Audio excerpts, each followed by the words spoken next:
प्रेम ही एक ऐसा साधन है जो इतने बड़े संसार सागर में दूजा देखने में नहीं आता।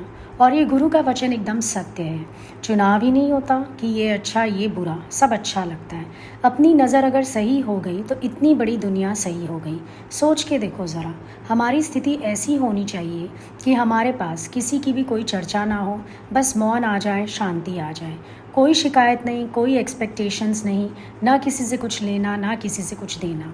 सब कुछ बहुत अच्छा है, विजन सही कर लो बस। इसका मतलब गुरु की बात एकदम सही है कि तुम्हारे जीवन में अगर प्रेम आ गया, समदृष्टि आ गई, तो तुम्हें इतने बड़े संसार रूपी सागर में दूजा देखने में ही नहीं आएगा। बात सिद्ध है गुरु की एकदम कि तुम्हारे अंदर प्रेम आना चाहिए। नए पुराने सब बहुत अच्छे, जहाँ बैठ जाओ जगह बहुत अच्छी, जहाँ चले जाओ वही बहुत अच्छा, जिससे बात करो वो बहुत अच्छा, कोई बुरा नहीं भले मन के वास्ते। इसका मतलब हमको गंदी आदत थी कि हम चुन चुन के बुराइयां निकालते थे, और जब अपना स्वभाव ठीक कर लिया तो सब एकदम बढ़िया लगने लगा। एक क्षण को भी कुछ बुरा नहीं लगता है, एक क्षण को भी मेरी मूड ऑफ नहीं होती है, और एक क्षण को भी मुझे कुछ खटकता नहीं है। फिर अंदर देखो, कोई छाप हो, कोई नाम रूप हो, कुछ भी नहीं। लाइफ इतनी बिजी है, कुछ याद करने की फुर्सत ही नहीं है। पिछले को बैठे याद करेंगे तो हम आगे कैसे बढ़ेंगे। कितना गतिमान है जीवन। अब जीवन में गति ना हो, थम गया पानी, फिर जमेगी काई, पर बहती नदियाँ साफ कहाई। गुरु ने सही बोला, जीवन में गति रखो। अब नदी क्या करती है, अपने लक्ष्य की तरफ बढ़ती रहती है। रास्ते में खेतों को भी पानी देती है, तृप्त करती है, प्यास बुझाती है, सारा काम करती जा रही है, पर अपने लक्ष्य की ओर भी बढ़ती जा रही है। जीवन में गति ये भी बहुत बड़ा कमाल करती है। जिसके जीवन में गति है उसके पास ठहर के विचार करने का टाइम ही नहीं है। क्या विचारें, क्या सोचें, ये भी नहीं याद रहेगा कि हमसे कुछ हुआ, हमारे साथ किसी ने कुछ किया। कहाँ दूजा है बताओ। प्रभाव नहीं है तो दूजा है ही नहीं। अब बैठो गिनने, प्रभावित हो जाओगे, उलझोगे, फिर पता नहीं क्या क्या है दुनिया में। पर ऐसे देखो तो कुछ भी नहीं, एकदम खाली, सब बातों से खाली, हृदय एकदम खाली। फिर वही अपने हैं, लाद से भरा हुआ है, अपने आनंद से भरा हुआ है। दूजों से तो नहीं भरा हुआ ना, अपने आनंद से हमारा हृदय भरा हुआ है। जब जीवन में गति नहीं है तो ही तो परेशानी होती है। अब एक गृहिणी बिजी होती है तो इजी होती है। जब बहू आ गई, बैठने का टाइम मिल गया, अब देखो चार पाई पर बैठकर कुड़कुड़ शुरू हो जाती है। फिर कहते हैं ये ना बुढ़ापे में स्वभाव खराब होते हैं। स्वभाव बुढ़ापे में खराब नहीं होते, बुढ़ापा तो और अनुभवी बनाता है, पर स्वभाव थमने से खराब होता है। लोग कहते हैं बीमारी में आदमी चिड़चिड़ा हो गया, बीमारी में नहीं हुआ, गति ने कर दिया, क्योंकि कहीं आ जा नहीं सकता। गति रुकते ही काई जमनी शुरू हो जाती है स्वभावों में। अब उसको किचकिच करने की आदत हो गई, खाली बैठा और क्या करे। जिसने गति रोक दी फिर वहाँ काम खराब हो गया।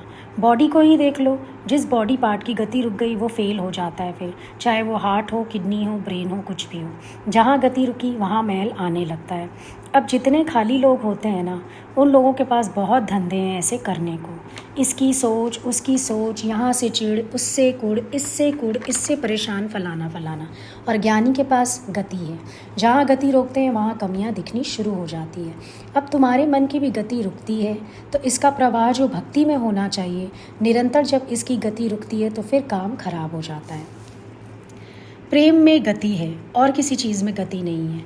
राग द्वेष ये सब ठहरी हुई चीज़ें हैं, ये ठहरती हैं, चिपकती हैं, इनमें गति नहीं है, और ये मन को चिपकती हैं। इसकी प्रकृति है चिपकने की, चिपकेगी और बीमारी पैदा करेगी। मन में बीमारियां हो जाती हैं। इतना फ्लेक्सिबल नेचर होना चाहिए कि कहीं भी तुम अटको ना। Let it go, let it go, let it go, चलते जाओ। मन को मत रुकने दो, उसका भी ध्यान रखो, क्योंकि मन रुकेगा तो गंदगी पैदा करेगा। एक बात आ गई दिमाग में, बस उसका चिंतन चलता रहेगा दिन भर दिमाग में। पता नहीं इतना टाइम कहाँ से आता है तुम्हारे पास। होना ये चाहिए कि तुम्हारे पास वक्त ही ना हो इन सब बातों को विचारने के लिए, पर तुम्हारे पास तो वक्त बहुत है विचार करने का, क्योंकि तुम अपने भक्ति के प्रवाह में हो ही नहीं, अपने ज्ञान के प्रवाह में हो ही नहीं। तो कहाँ से समझ आएगा दूजा है ही नहीं। इतनी बड़ी तो माया है मन में, और तुम अनुभव करना चाहते हो कि दूसरा बना नहीं है, तो पहले सब तो ख़त्म करना पड़ेगा। एक अच्छी ड्रेस पहनते पहनते हो तो कितना ध्यान रखते हो कि एक बूंद भी ना लग जाए उस ड्रेस पर, तो क्या मन के लिए तुम इतने सजग नहीं हो सकते? उस पर तो तुम पूरा का पूरा कप उड़ेल लेते हो, चाहे जलते खुद हो उसमें, लेकिन खुश हो जाते हो। बड़ा अच्छा काम किया मैंने। कौन सा अच्छा काम किया? मन में कोई भी विचार ठहरने का मतलब है अपने ज्ञान की जो उन्नति हुई उसको भी ख़त्म करना। वापसी होने लगती है, रिवर्स होने लगता है, अवनति की तरफ जाने लगते हो। आप अपनी अजीब सी ट्रीटमेंट करते हो कि किसी को पता ना चले, जबकि होना ये चाहिए कि अंदर आए ही ना कचरा, ख़त्म हो जाए बात वहीं की वहीं। ये कोशिश करो कि बात अंदर से गुम हो जाए। पता ना चले तो पता तो चलेगा ही, क्योंकि प्रकृति में कुछ भी छुपता नहीं है। छिप नहीं सकते पाप तुम्हारे, ए मूर्ख इंसान।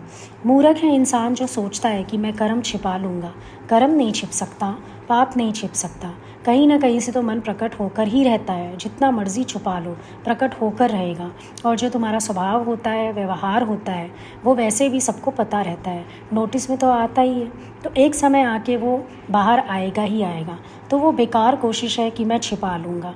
तो बात को अंदर से ख़त्म करो।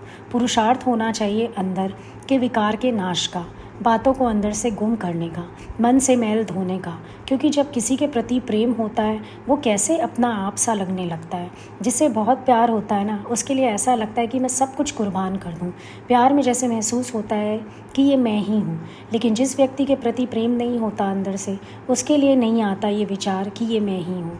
उससे मन चिढ़ता है, कुढ़ता है, परेशान होता है, दुखी होता है, और कोई ना कोई बात अंदर आ ही जाती है। इसीलिए बातों को अंदर से गुम करना होगा। कितना मर्जी समर्थ व्यक्ति होवे, पर उसका द्वैत तो दिख ही जाता है। अंदर से द्वैत भाव गुम होना चाहिए।